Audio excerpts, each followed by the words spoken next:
Subscribe to Dr. Nightmare Channel now.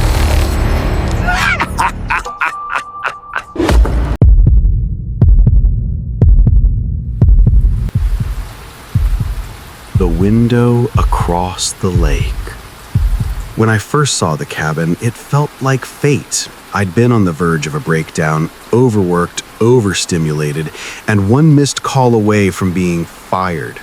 So when my therapist suggested a retreat into nature, I didn't hesitate. I booked a 1-month rental in the Adirondacks, far from New York City, from people I'd never meet, with a host who messaged me once and then disappeared into the void.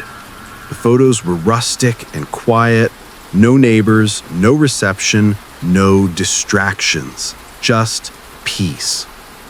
The cabin sat at the edge of a long, narrow lake, surrounded by tall pines that swayed with every gust of wind. The place smelled like damp wood and moss.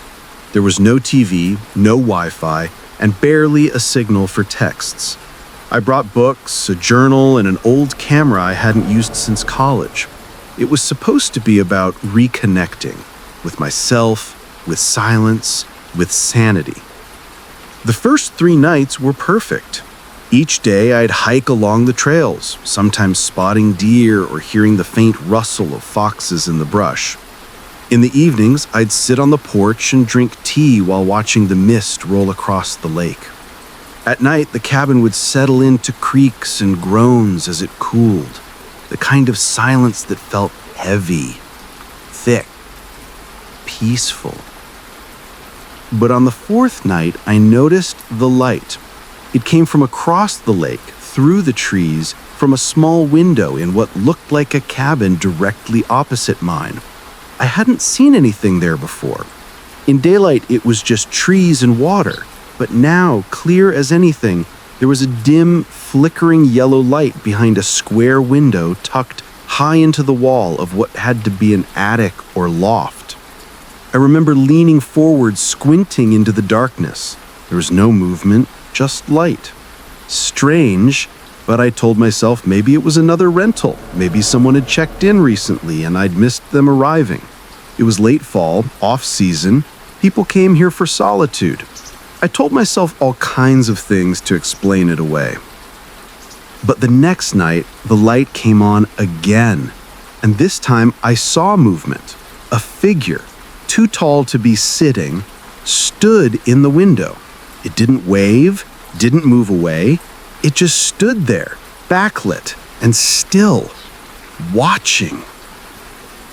I tried to convince myself it wasn't aimed at me. The window was narrow, the distance across the lake was easily a few hundred yards. I turned off the porch light, stood behind the screen door, and stared. The figure didn't move, not for hours. I didn't sleep that night. By morning, the window was empty again, the light gone. In the daylight, I scanned the far side of the lake with my camera. Nothing. Just thick trees and a rocky shore. No trail, no dock, no sign of another cabin. When I checked the map again, it showed nothing but forest on that side. Protected land. So what the hell had I seen? That night, I tried to ignore it. I sat with my book facing away from the window, forcing myself to read the same paragraph 20 times. But when I couldn't resist and finally turned to look, the light was back. The figure stood there again, closer to the glass this time. It looked like their head was tilted as if studying me. I slammed the curtain shut. From that moment on, something shifted in the cabin. I started hearing noises at night. Soft creaking, not like the settling wood, but footsteps. Slow, deliberate ones. I'd wake up sweating, heart racing, convinced someone was outside. Once I swore I heard the doorknob jiggle, just once, as if someone had tried it gently. Simon, my cat, would hiss at the window and then dart under the bed. One night I found scratches on the porch screen door. Deep, ragged ones. It felt like the entire forest had turned against me. Still, I stayed. because fear makes you freeze sometimes. I didn't want to be the hysterical city person who overreacted to shadows and silence. I didn't want to leave because of a light, but I started locking the door with furniture in front of it. I slept with a flashlight in one hand and a knife in the other. One morning, after a sleepless night, I decided to hike around the lake. It was a bad idea. The trail was overgrown, barely visible, the kind that hadn't been walked in years. I had no signal, no GPS, just a compass and a gut feeling. After 2 hours of pushing through thorn bushes and dodging animal dens, I found it. The cabin. It was real, old, abandoned looking.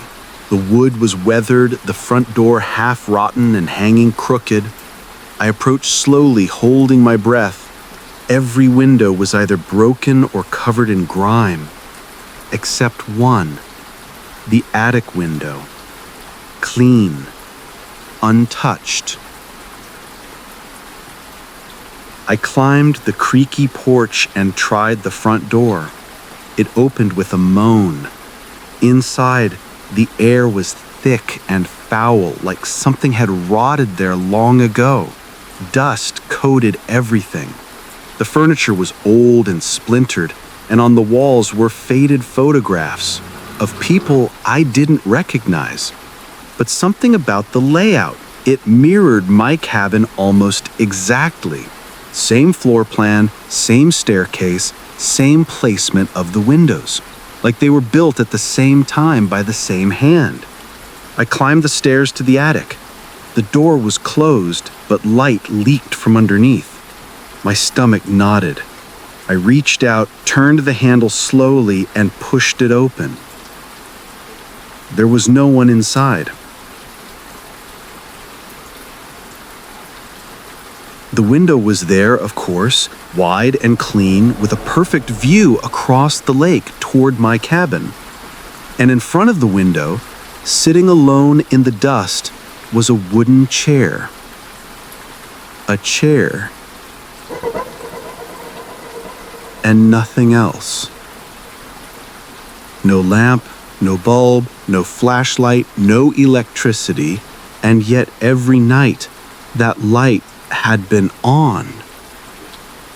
I backed out of the attic and down the stairs. As I reached the porch, I paused. Something wasn't right. My camera, the one that I had worn around my neck the entire hike, was gone. I hadn't dropped it. I hadn't taken it off. It had been around my neck when I climbed the stairs. I didn't have time to think. I bolted back into the woods, sprinting through brush, falling, scrambling, until I saw the lake again. When I reached my cabin, panting and filthy, the front door was wide open. I hadn't left it that way. And on the kitchen table was my camera.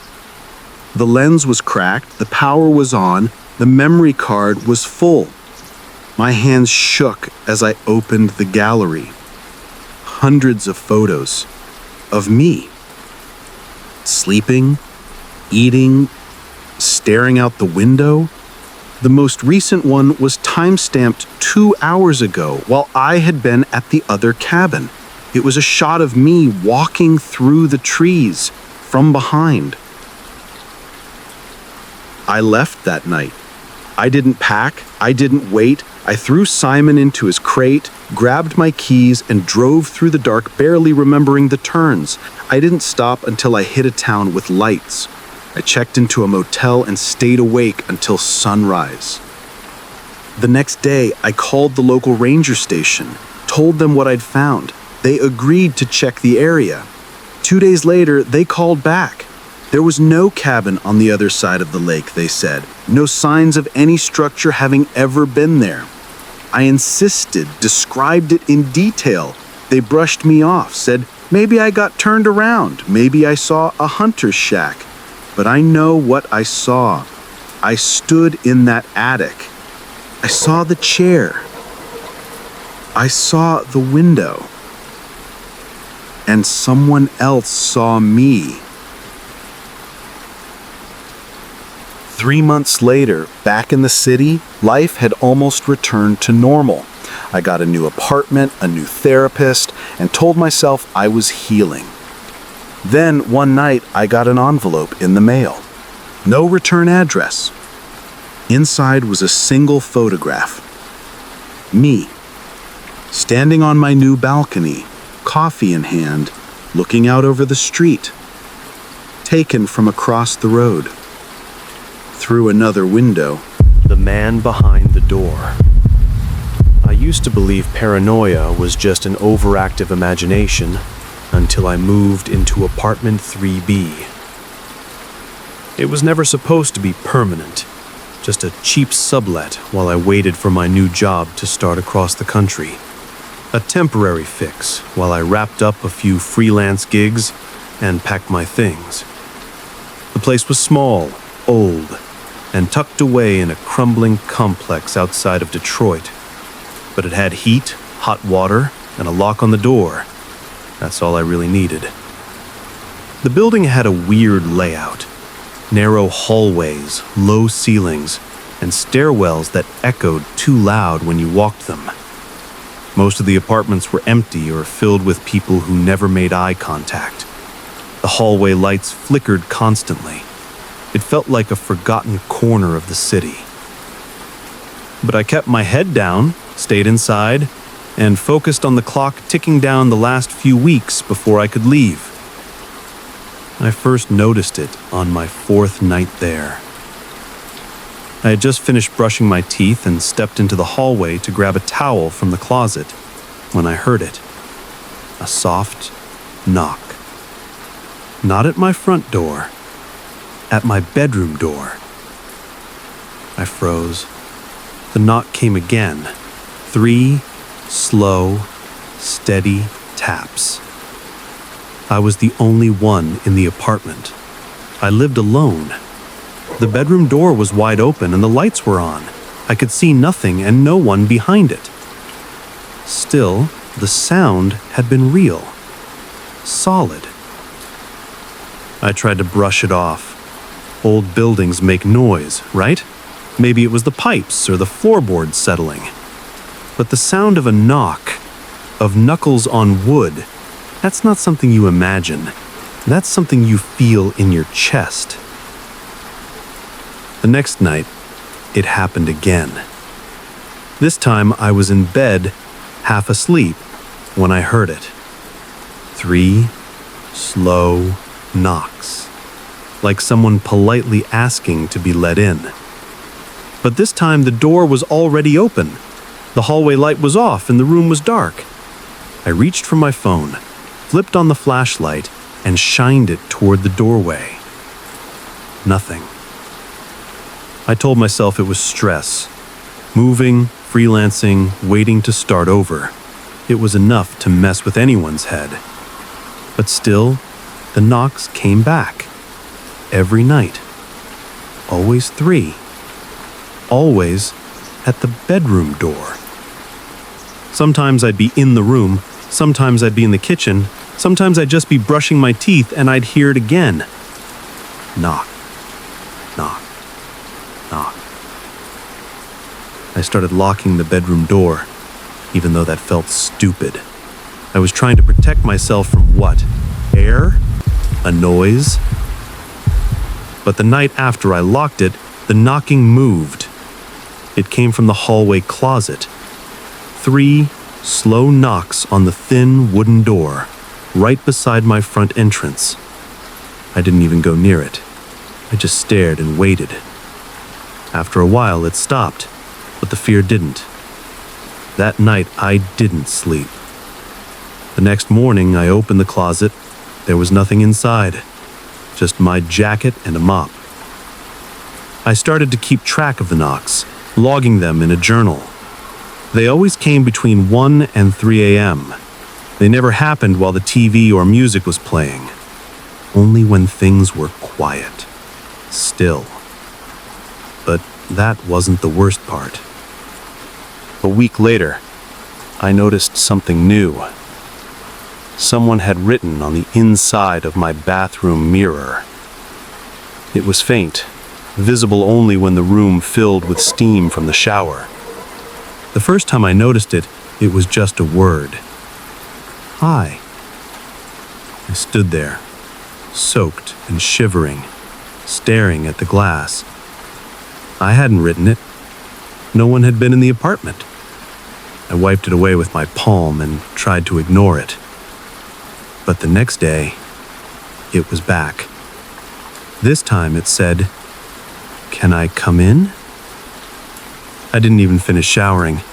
I shut off the water, threw on clothes, and left the apartment for the entire day. I stayed out until the sun went down, walking around bookstores and cafes, too scared to go back. When I finally returned, the message was gone. But that night, at exactly 2:17 a.m., the knocks came again. Not from the bedroom door, not from the closet, from the bathroom. That was the first time I felt real dread.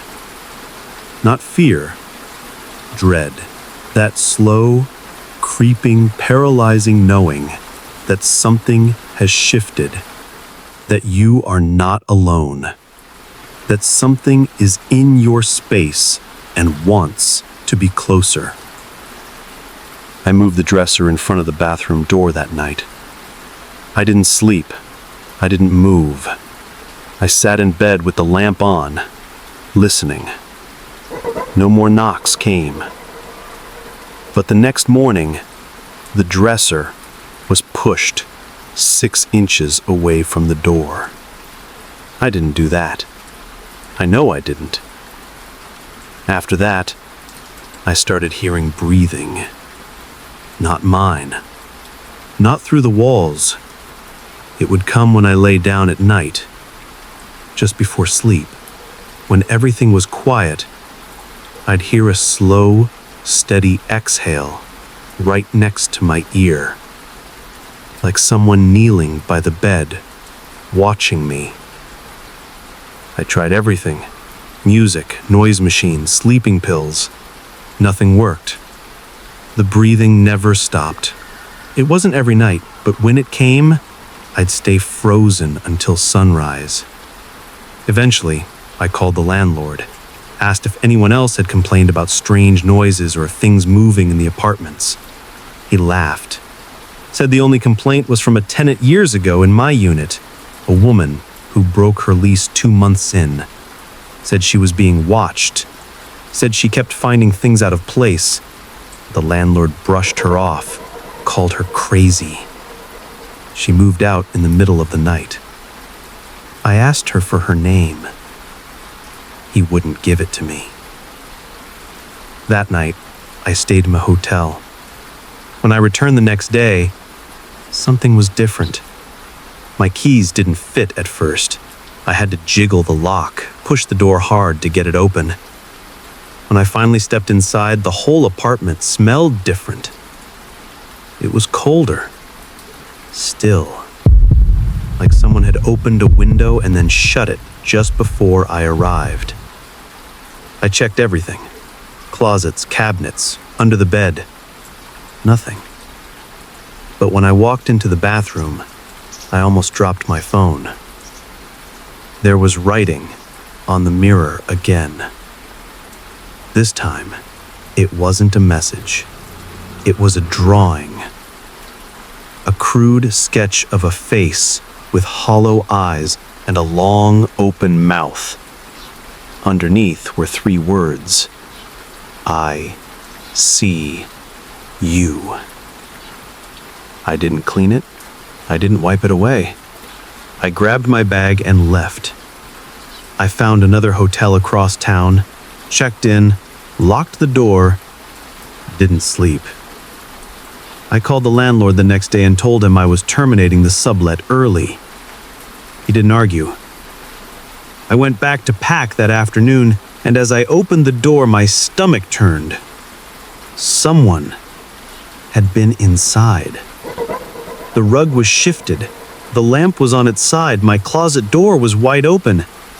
And on the bedroom wall, written in black marker, large and uneven, was a message.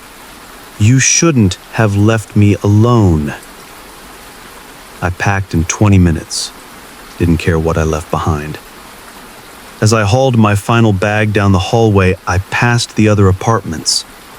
Dark, silent. Doors closed tight. I paused for 1 second. I turned to look down the end of the hallway, and I saw him.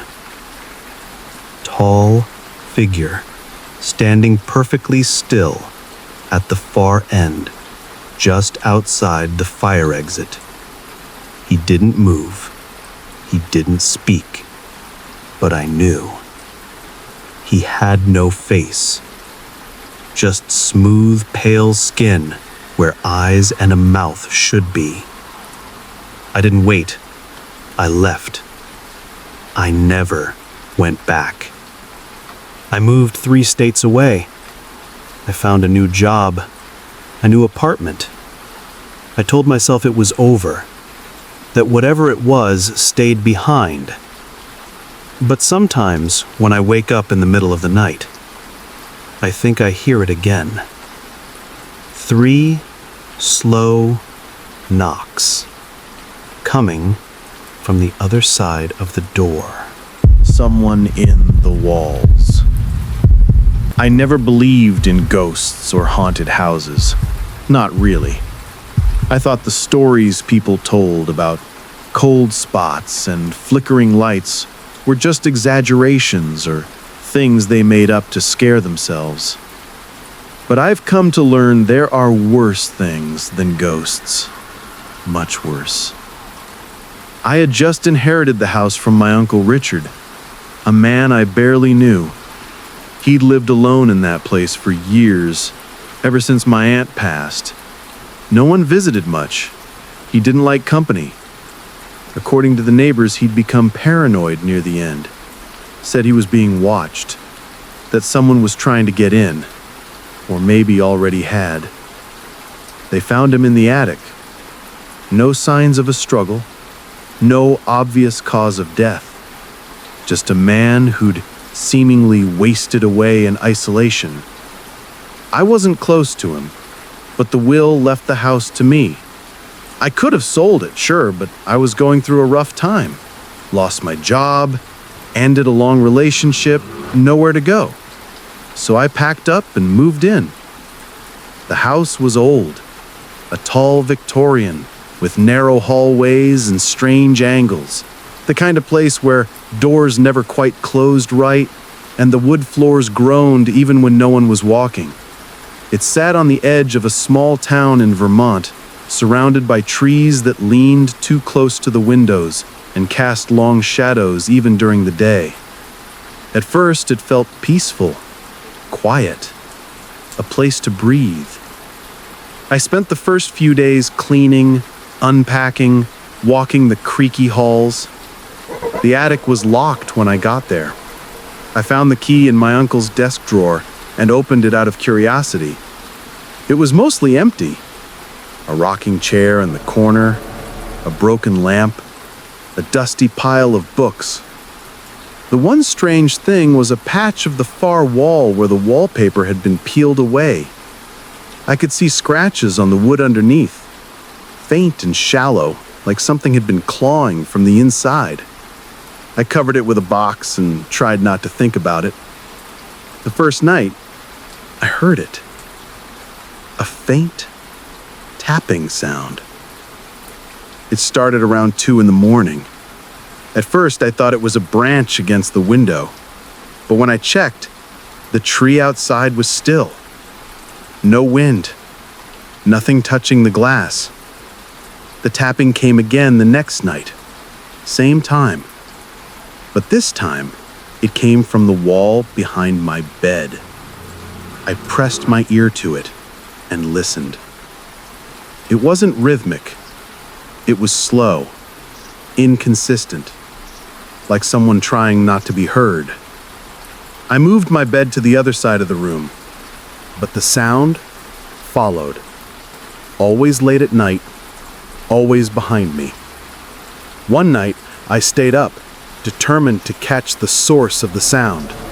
I sat in bed with a flashlight and my phone recording. Around 2:30, the tapping started again. I stood and approached the wall. It stopped. I tapped back, just once, and something tapped in return. 3 slow, deliberate knocks. I backed away from the wall and didn't sleep the rest of the night. The next day, I called a contractor. Told him I thought there might be a squirrel or raccoon in the walls. He came, checked the crawl space, inspected the attic and the foundation. Nothing. No droppings, no entry points, no signs of infestation. I asked if it could be the pipes. He shook his head, said the sound wasn't coming from plumbing, said it sounded deliberate. I laughed it off, but I saw his face when he left. He didn't believe it was an animal either. That night, the tapping started again, and this time it didn't stop. It moved from the wall to the ceiling, across the beams, down through the hallway. I stood in the kitchen, listening to it circle me from above. It felt like someone crawling through the walls, following my footsteps, always staying just out of sight. I started seeing things out of the corner of my eye, movement in mirrors, shadows in doorways. I'd wake up to find furniture slightly moved, a chair pulled back from the table, a drawer half open, my bedroom door unlocked when I swore I'd locked it the night before. One morning, I found footprints in the dust of the attic. Bare, human footprints, leading from the rocking chair to the far wall, the one with the claw marks. I didn't go back up there again. But the worst moment came exactly 3 weeks after I moved in. I was in the shower, eyes closed, water pounding over my face, when I felt it. A presence. Like someone standing just outside the curtain. I froze. For a moment there was nothing, just the sound of the water. Then I heard it. Breathing. Not mine. Not close. But not far. I flung the curtain open. No one was there. The bathroom door was closed. The mirror was fogged. But on it, in the steam, was a shape. A handprint. Too large to be mine. 5 fingers spread wide, pressed from the inside. I moved out of the bathroom and stood in the hallway, shaking. I felt exposed, watched, like every movement was being tracked. That night, I slept in my car. The next morning, I returned to pack my things. I had decided I was done. I didn't care about the inheritance. I didn't care where I ended up. I just wanted out. As I filled my suitcase, I noticed something strange. My phone was missing. I searched everywhere. Under the bed, on the kitchen counter, in the bathroom. Gone. I checked the attic one last time, praying it hadn't ended up there. That's when I saw it. The far wall. The one with the claw marks. It had a gap now. A small break in the paneling. And wedged inside was my phone. It was still recording.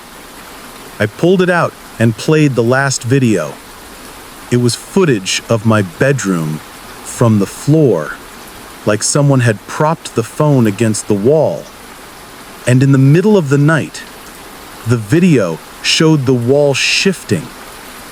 Slowly, silently, a panel opened inward, and someone crawled out. Not a ghost. Not a shadow. A man.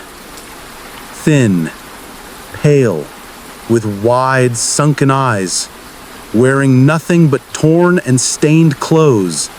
He crept out on hands and knees, walked to the edge of my bed, and just stood there, watching me sleep.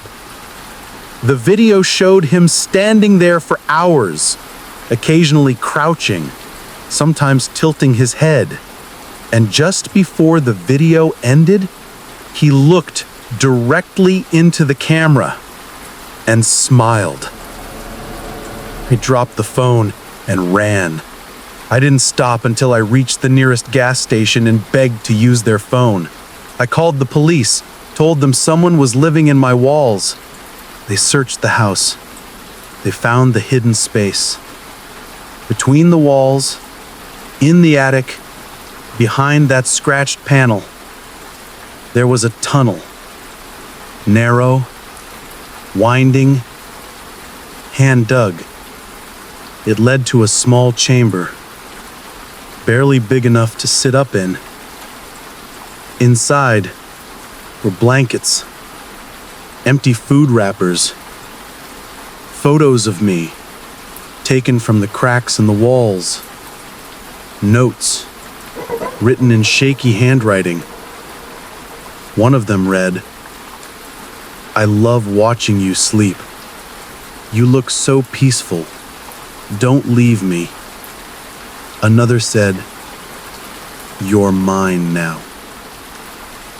They never caught him.